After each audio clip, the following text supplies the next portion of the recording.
sekarang ini kita mau dengar ya. Ya, cerita di balik pondok pesantrennya Banjali Pitung ya. Kenapa ini? Nah, karena tapi katanya sudah itu ya, sudah beres ya. Walaupun ngomong ABC nggak ada masalah, nggak wajib lapor lagi ya. Sudah tidak. Ah, sudah tidak. Sudah lepas masa idah. Baik, kita persilakan Banjali Pitung. Saya persilakan. Maju Bang Jali. Kita dia 5 menit. 5 menit. Ya, mau lama-lama juga nggak apa-apa. Ini banyak yang mau dengar ini, yang serem-seremnya kayak apa.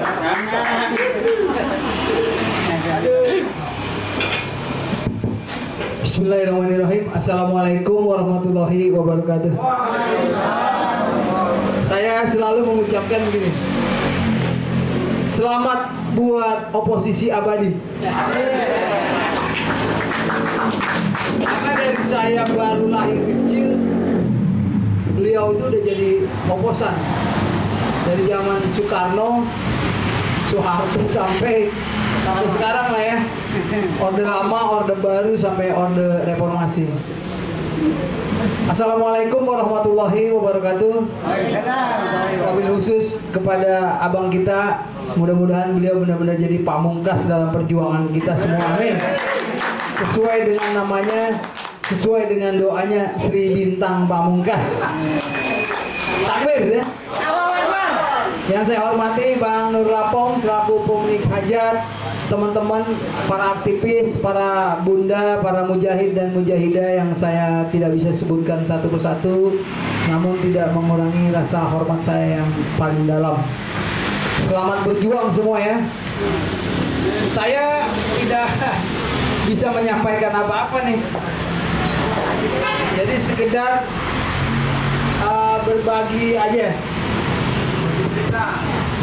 Ya, berbagi cerita, berbagi pengalaman saat kami dipesantrenkan.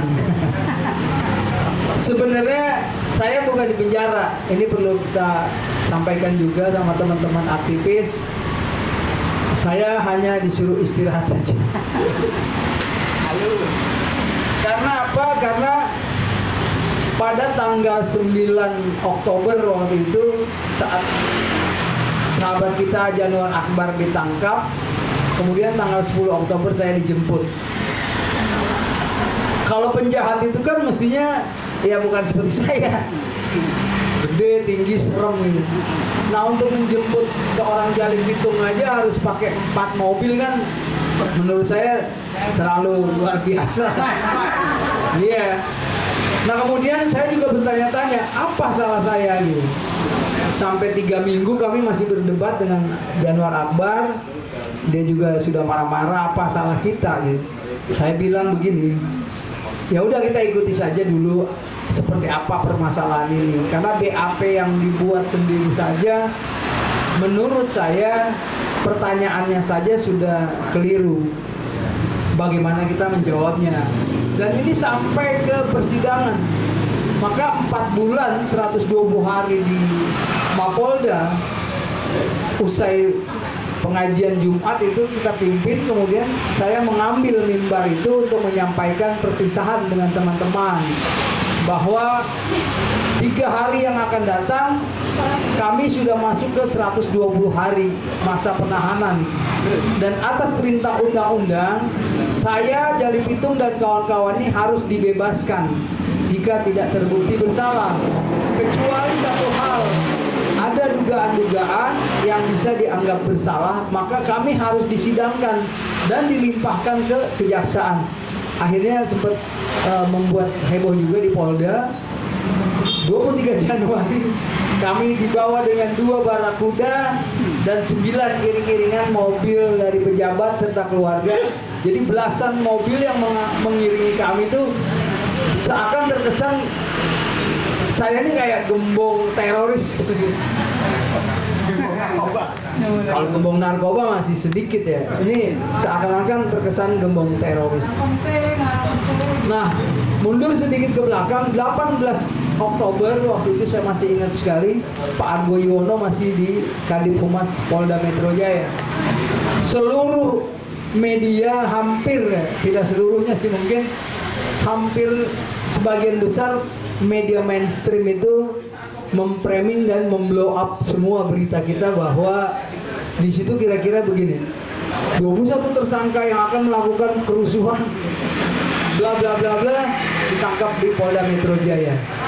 Namun yang sangat saya sayangkan, nah ini makanya saya sering mengkoreksi teman-teman jurnalis bahwa mengacu kepada Undang-Undang Pers nomor 40 tahun 99 warisan Pak Habibie itu ada tugas mulia dari para teman-teman jurnalis. Di samping dia juga merupakan haknya untuk melakukan kebebasan pers, dia juga punya tugas mulia yang menjadi kewajibannya atas dasar hak anggota masyarakat untuk mendapatkan informasi yang baik, benar, dan berimbang.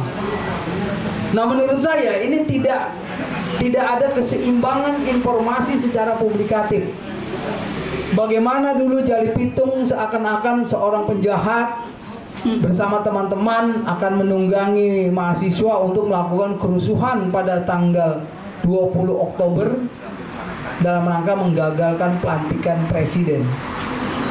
Saya penggagas organ taktis yang saya kasih nama itu Dewan Persaudaraan Relawan dan Rakyat Indonesia. Memang sengaja saya ambil inisialnya DPR RI. Kenapa itu saya ambil?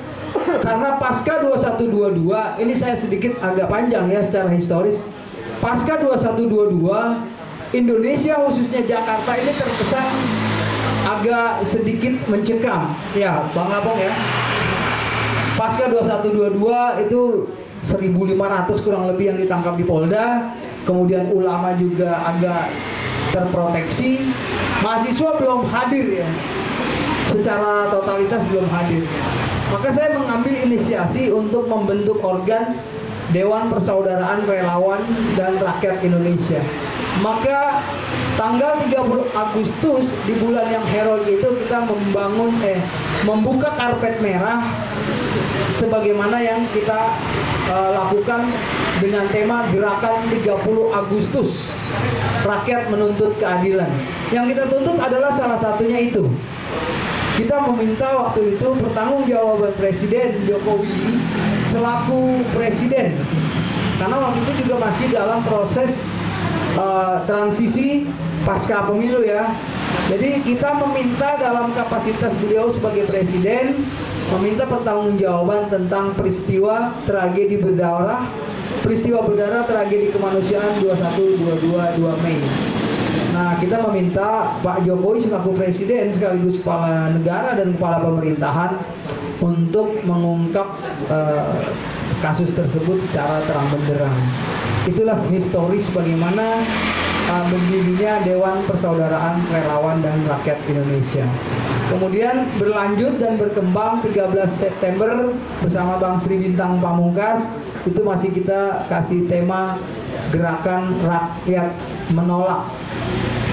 Kemudian disusul dengan 20 September itu Gerakan Rakyat Menuntut, termasuk juga menolak.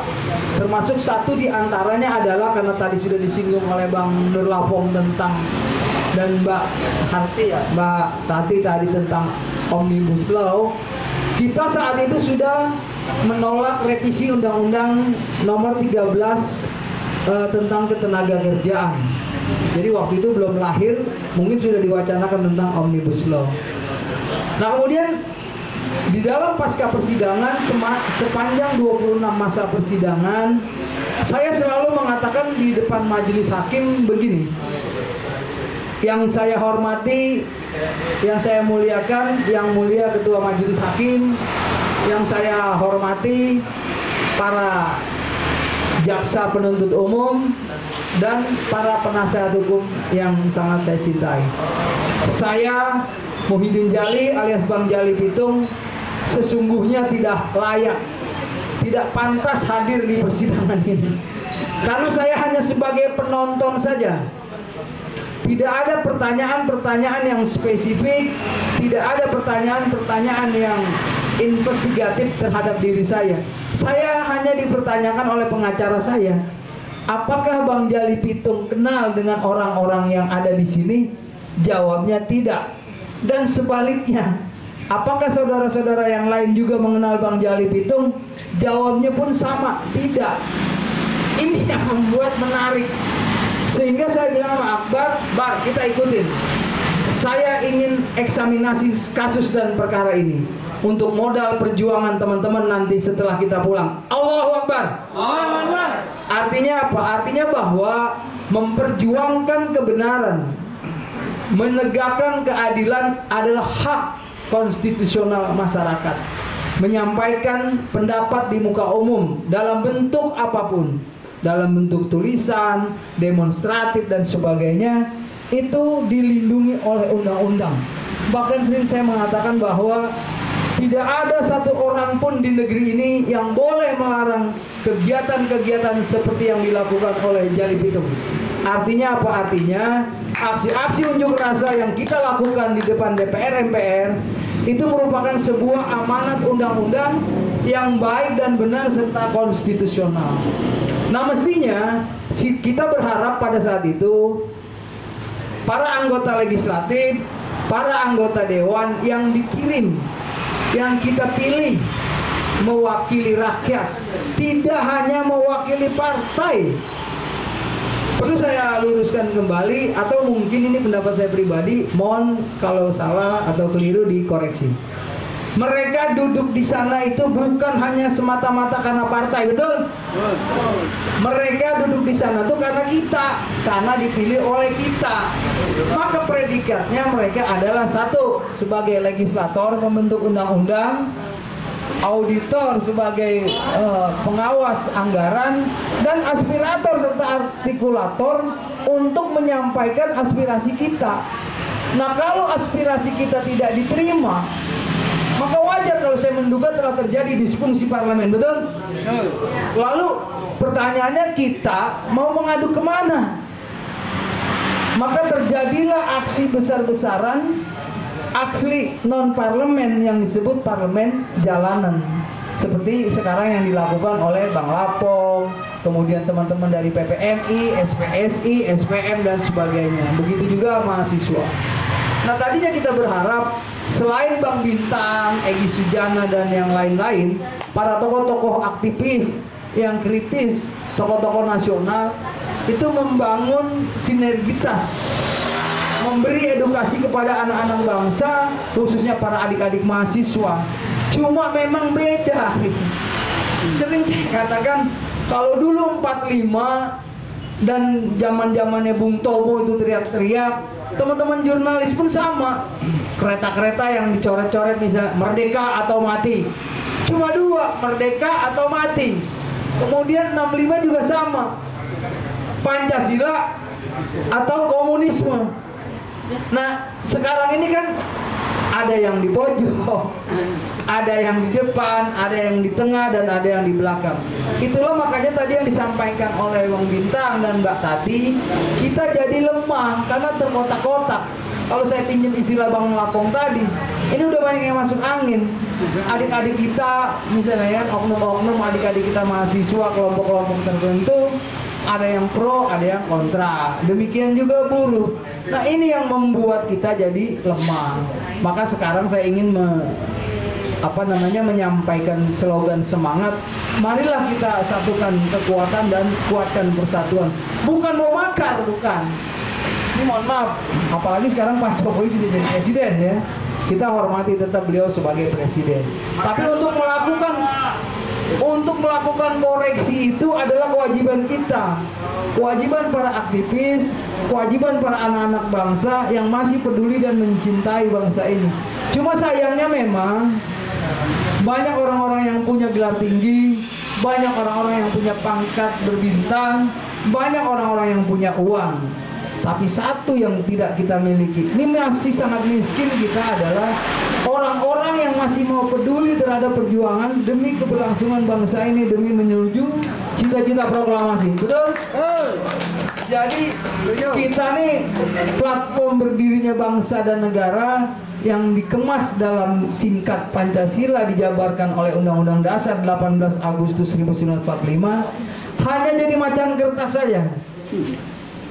Secara teoretik iya, tapi secara implementatif kita masih butuh, benar-benar butuh pengabdian untuk menerapkan bagaimana Pancasila dan Undang-Undang Dasar 18 Agustus 45. Contoh misalnya tentang Omnibus Law.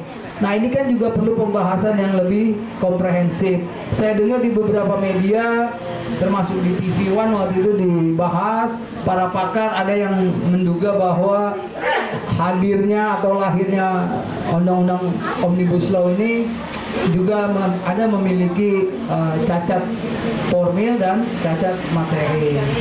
Banyaklah masih debatable tentang Omnibus Law.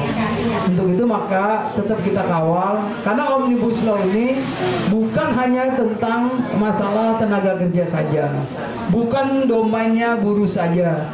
Banyak hal-hal lain yang menyangkut baik tentang lingkungan hidup, kemudian minerba, pertanahan dan lain sebagainya yang tentunya perlu kita kawal dan kita perhatikan dengan seksama. Untuk itu bagi teman-teman yang merasa masih peduli terhadap bangsa ini, saya berpikir kita masih terus berjuang dan tidak boleh berhenti berjuang. Apapun resikonya, sepanjang itu kita menegakkan kebenaran, insya Allah Allah akan kasih jalan. Dan saya percaya bahwa polisi juga punya aturan-aturan, punya perundang-undangan yang pasti akan mendukung upaya-upaya para aktivis sepanjang itu dilakukan dengan baik dan benar, ya.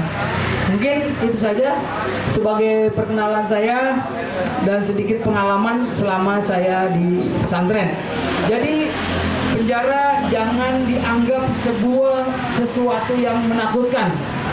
Anggaplah penjara itu sebagai proses pembelajaran dan pematangan diri di dalam perjuangan, sebagai sebuah proses eksaminasi dan evaluasi serta menyaring bagaimana kita punya teman-teman.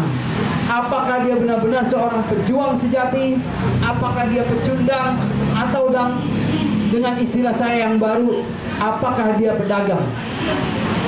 Cerita tentang masuk angin ini masuk dalam kategori pedagang. Jadi banyak orang yang memperdagangkan nilai-nilai perjuangan yang akhirnya mengkontaminasi perjuangan, sehingga orang-orang yang betul-betul peduli dan care terhadap perjuangan rakyat ini terkadang terkesan, ini aktivis bayaran, ya. Oh ini ada maunya, ini ada itu dan sebagainya. Saya lihat Bang Bintang dari dulu saya kenal, bahkan dulu saya cuma mimpi ketemu beliau, sampai akhirnya satu panggung podium berorasi. Saya baca koran dari masih zamannya pos kota 300 perak. Sampai sekarang dia belum jadi presiden, belum mau dia jadi menteri. Keinginannya beliau apa? Beliau ingin mewariskan jiwa-jiwa aktivisnya. Beliau ingin Indonesia ini sesuai dengan cita-cita proklamasinya. Amin. Amin. Demikian yang dapat saya sampaikan. Billahi taufiq wal hidayah. Wassalamualaikum warahmatullahi wabarakatuh. Aplaus untuk Bang Jali. Masih takut-takut ya? Bukan masih takut-takut apa? Menyesuaikan ya.